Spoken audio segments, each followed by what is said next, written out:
Wow. I'm going to tell you what I did. So each time I would raise my right hand, and I was like, why am I not getting picked? I know I'm supposed to get picked. So then it came to me, well, raise your left hand, change it up. And I did. And you picked me. So what did he really do?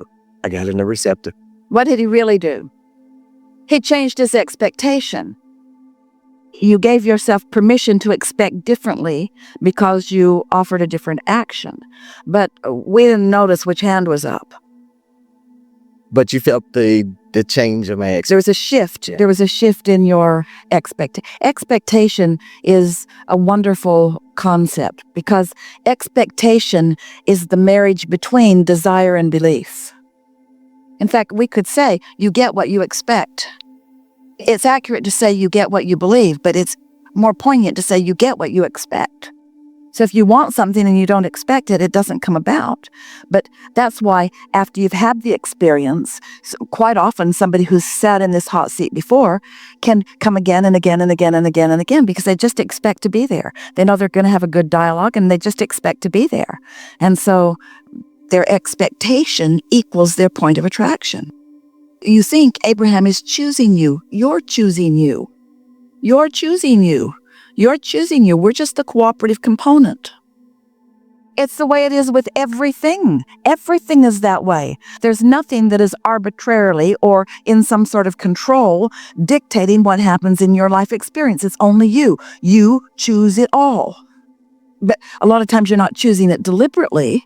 That's why we're talking about these tools that you can use so that you can choose in ways that are more satisfying to you. So what did you want to talk to us about? Along those lines of expectation, because I believe that too. I believe that nothing ever comes out of the blue, but it has come from you. And I've learned that from you, that I'm learning to pay attention to what's coming into my experience. And I'm learning that it is. And making the correlation between what is coming and how I've been feeling about it, because there's such a meaningful correlation between those two. Sometimes, though, it's challenging. It's challenging to make the correlation. Because it's coming too fast or because you're not paying attention? I don't know. Well, it's both. You're not paying attention because it's coming too fast, or you're out of focus. In other words, it's easy to get complacent, isn't it? Yes. Anytime you're focused upon facts and manifestations rather than emotions, then you're really not paying attention to what matters. Then you're just regurgitating life. As you're just observing what is, you're regurgitating because you're just creating more of the same. And we say, things are changing all the time. And people say, no, they're not. It's not changing in my life experience.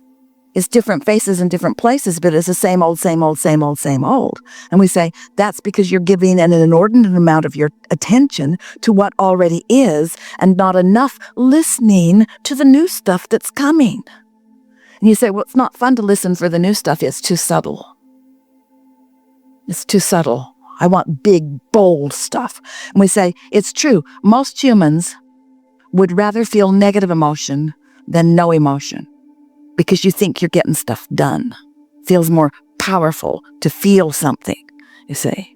But once you begin to discover the power of alignment, which is subtle and then grows into more and more and more and more until it becomes passion, then... So along the lines of expectation, I kind of want to, not a quiz, but I've heard you refer to it as like fine tuning. I want to know that the expectations that I have are serving me. Oh, so if you could ask me questions to see where I am like vibrationally with the process of creation and my participation in that process. We understand what you're getting at and why you think it's a good idea, even though it isn't. So what kinds of questions might we ask you? What do you think we might ask you? I want to know if, I don't know what kind of question I would want you to ask me. I just want to know that I know, and I know that the knowing will grow. I know that. All right, so we'll ask you some questions, and in some cases there'll be yes or no, in some cases there'll be multiple choice, and in some places we'd like a summary from you. So. Would you tell me? If it's yes, no, multiple choice summary. So it will be obvious. Okay.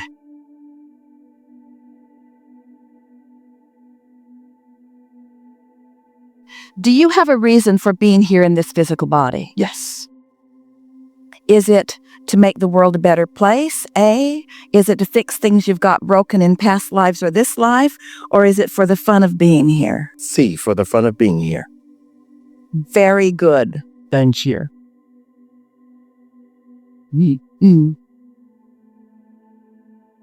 Are you a vibrational extension of source energy or of the devil?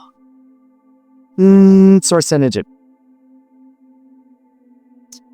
Since you're an extension of source energy, is it possible for you to tell when you are in vibrational harmony with that broader part of you?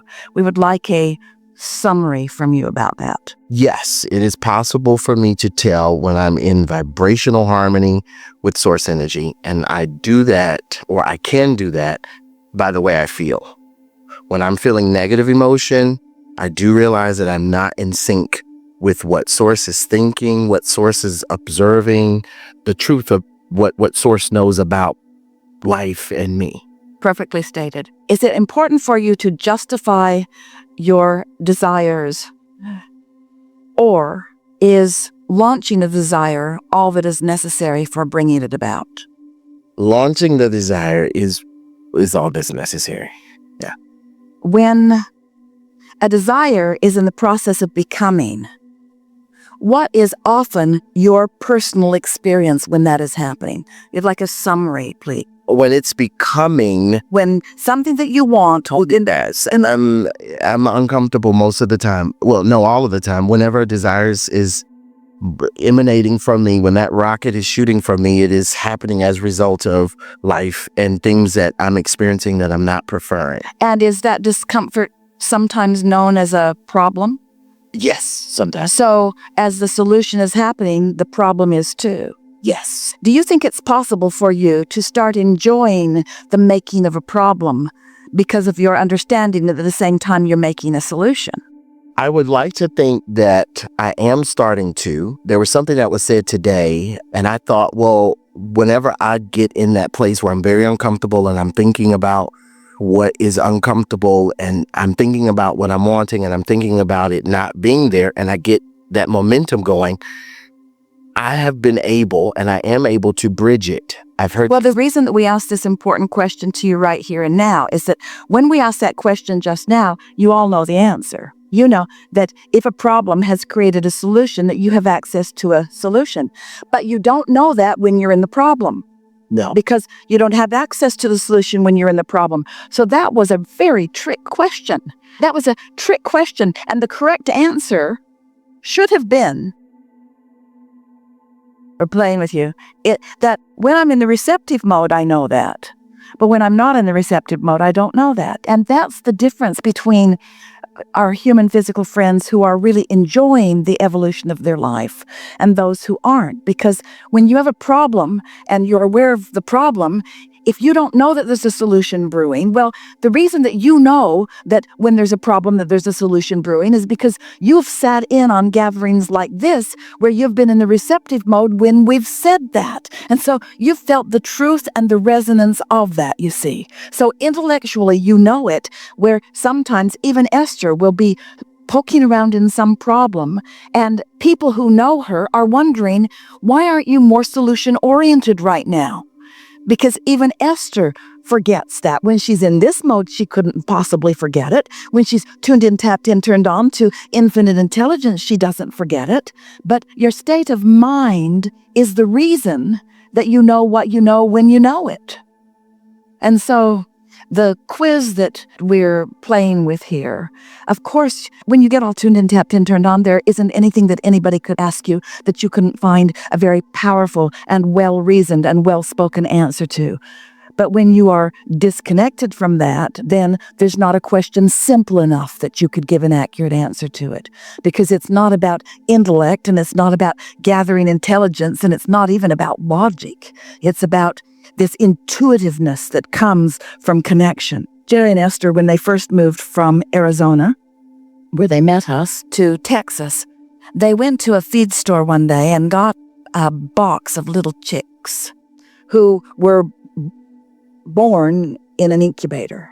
And so they didn't know their daddy rooster and they didn't know their mother hen. In other words, Jerry and Esther just brought them home and began observing them. And one of the things that was so notable right away was how much they instinctively knew. And over time, as they observed these little birds, it was really a wonderful experience for Jerry and Esther.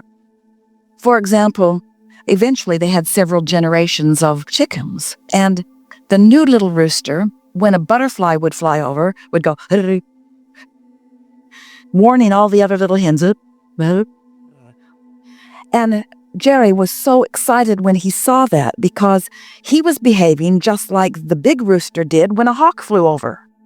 No one taught him what to do when a hawk flies over. He just knew.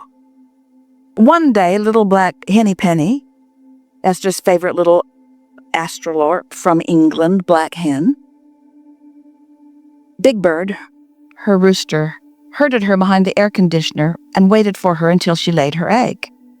And Esther thought, "You're getting pretty pushy there, Big Bird."